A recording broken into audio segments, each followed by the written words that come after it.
warahmatullahi wabarakatuh. Perkenalkan, nama saya Sylvia Ika Rahmadani, NPM 2011070145, Fakultas Tarbiyah, Prodi Pendidikan Islam Anak Usia Dini kelas D. Di sini saya akan membacakan materi tentang hubungan indikator kecerdasan jamak dan kreativitas anak dalam bermain kreatif pada mata kuliah Permainan dan Bermain Out, dosen pengampu Ibu Gustiana MSN. A. Pengertian kecerdasan jamak.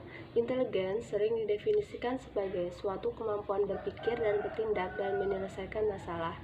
Menurut Youmi, kecerdasan manusia dapat dilihat dari 3 komponen. Komponen pertama, kemampuan untuk mengarahkan pikiran dan tindakan. Kedua, kemampuan untuk mengubah arah pikiran atau tindakan. Ketiga, kemampuan untuk mengkritis pikiran dan tindakan sendiri. Teori kecerdasan majemuk pertama kali dilontarkan oleh Howard Gardner, profesor dan psikologi dari Universitas Harvard, dalam bukunya yang berjudul Frame of Mind. Dalam buku tersebut, Gardner mengemukakan bahwa setiap manusia memiliki 8 kecerdasan berbeda dan mencerminkan berbagai cara berinteraksi dengan dunia. Satu jenis kecerdasan ditambah kemudian. 1. Kecerdasan verbal linguistik. Kecerdasan verbal linguistik merupakan kemampuan berbahasa, baik tulisan maupun lisan. Kecerdasan ini berhubungan dengan 4 keterampilan berbahasa, yakni menulis, berbicara, membaca, dan menyimak. Menurut Martuti, kecerdasan linguistik merupakan kemampuan seorang untuk menggunakan kata-kata secara efektif baik lisan maupun tulisan. Kecerdasan linguistik ini meliputi kemampuan mendengar, memanipulasi struktur bahasa, suara-suara bahasa, semantik, dan pengertian dari bahasa serta kegunaan praktis dari suatu bahasa. Kedua, kecerdasan logis matematik. Kecerdasan logika matematika merupakan kemampuan untuk menggunakan angka secara efektif untuk menghitung dan berpikir secara nalar serta bersikap kritis. Kecerdasan ini meliputi kepekaan terhadap pola logis, hubungan sebab akibat, serta fungsi abstrak. 3. Kecerdasan visual spasial. Kecerdasan visual spasial merupakan kemampuan untuk menangkap 2 ruang visual secara akurat, membayangkan ruangan dan melakukan perubahan terhadap persepsi tersebut. Kecerdasan ini meliputi kepekaan terhadap warna, garis, bentuk, wujud, ruang, dan hubungan antara unsur-unsur yang dapat digambarkan dalam sebuah bentuk. Menurut Armstrong, visual spasial merupakan kemampuan untuk memvisualisasikan gambar di dalam pikiran seseorang.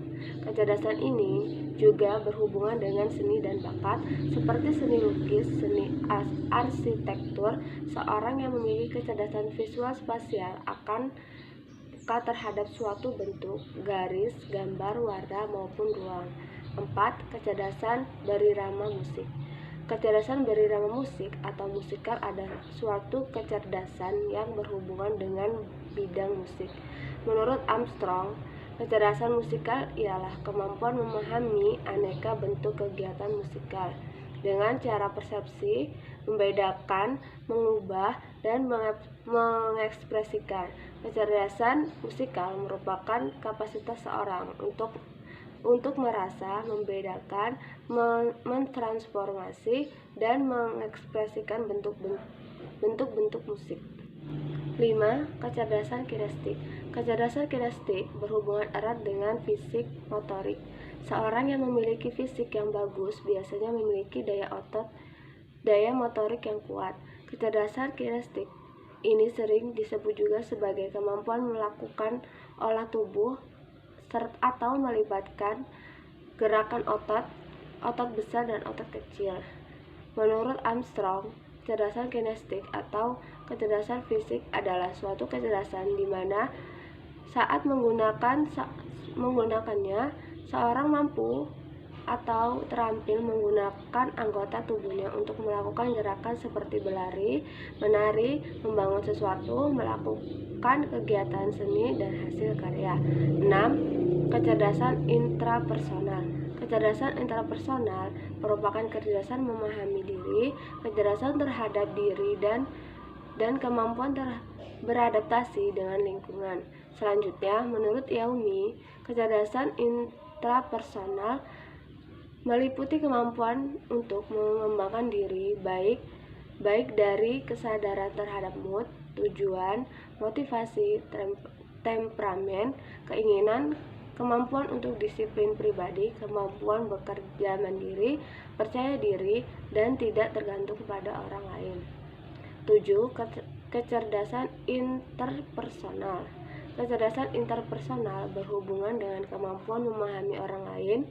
Menurut Armstrong, interpersonal adalah kemampuan berpikir lewat komunikasi dan berinteraksi dengan orang lain. Kecerdasan interpersonal merupakan kemampuan untuk mempersepsikan dan menangkap perbedaan-perbedaan mood, tujuan, motivasi, perasaan orang lain, dan kepekaan terhadap ekspresi wajah, gerak isyarat, serta cerdas dalam berinteraksi dengan orang lain.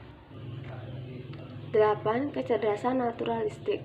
Menurut Armstrong, kecerdasan naturalistik yaitu kecerdasan untuk mencintai keindahan alam melalui pengenalan terhadap fauna dan flora yang ada di sekitar tempat tinggal terdekat dan juga mengamati fenomena alam dan ada kepedulian terhadap lingkungan sekitar.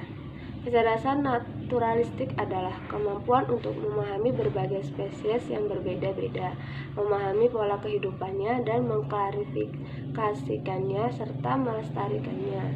Kecerdasan naturalistik sering juga disebut sebagai kecerdasan lingkungan.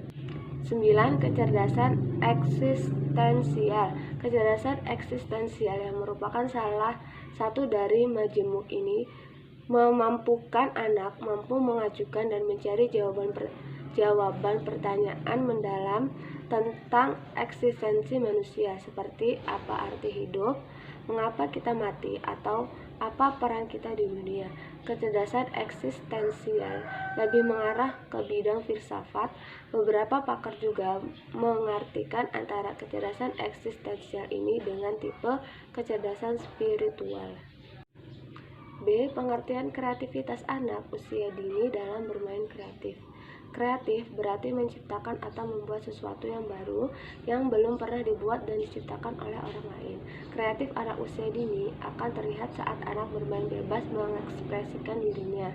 Secara berangsur-angsur akan tergambar kreativitas anak setiap aktivitas yang dilakukan anak, karena anak adalah insan yang aktif dan tidak pernah diam.